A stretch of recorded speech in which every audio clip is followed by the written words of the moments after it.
ডলারের দাম আটকে রাখার সিদ্ধান্ত সঠিক ছিল না। জোরপূর্বক ব্যাংক একীভূত করাও সুফল আনবে না। কেন্দ্রীয় ব্যাংকে অভিমত জানালেন ব্যাংক মালিকরা। তবে আমানতকারীদের আস্থায় যে চিড় ধরেছে তা মানতে নারাজ তারা। এদিকে সুদহার বাজারের ওপর ছাড়ার সিদ্ধান্তকে তারা স্বাগত জানিয়েছেন। সাইদ আরমানের রিপোর্ট। ডলারের দাম অনেকটা জোর করে চাপিয়ে রাখা হয় বছরের পর বছর। টাকা শক্তিশালী রেখে স্বস্তির ঢেকুর তুলে কেন্দ্রীয় ব্যাংক। তবে 2022 সালের পর ডলারের দাম আর আটকে রাখা যায়নি।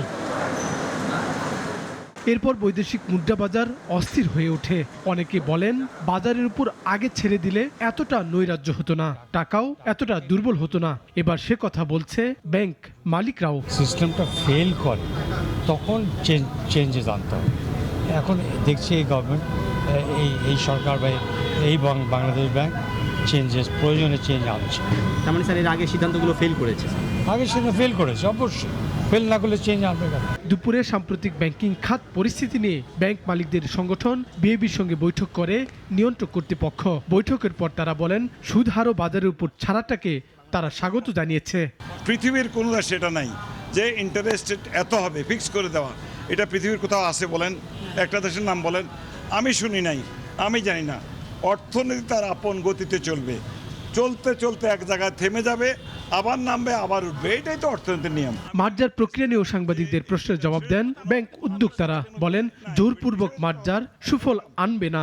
মার্জার নিয়ে সাধারণ কথা বলতে হলে বাংলাদেশ ব্যাংক লাগবে। আমি কোনো কথা বলবো না, বলতে চাইও না। আমার ব্যাংকের ব্যাপারে পদ্মা ব্যাংকের সাথে যে মিলন হতে যাচ্ছে এটা অনেক এগিয়ে গেছে।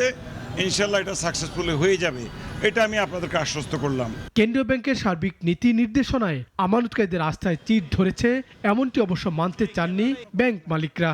আমানতকারী কি সুখে আছে না আতঙ্কে আছে, এটা আমি কি করে দেবো? আপনারা লেখেন। সাইদ আরমান, নাগরিক, Dhaka. Walton air conditioner exchange অফারে স্প্লিট এসিতে 23,000 টাকা পর্যন্ত নিশ্চিত ছাড়।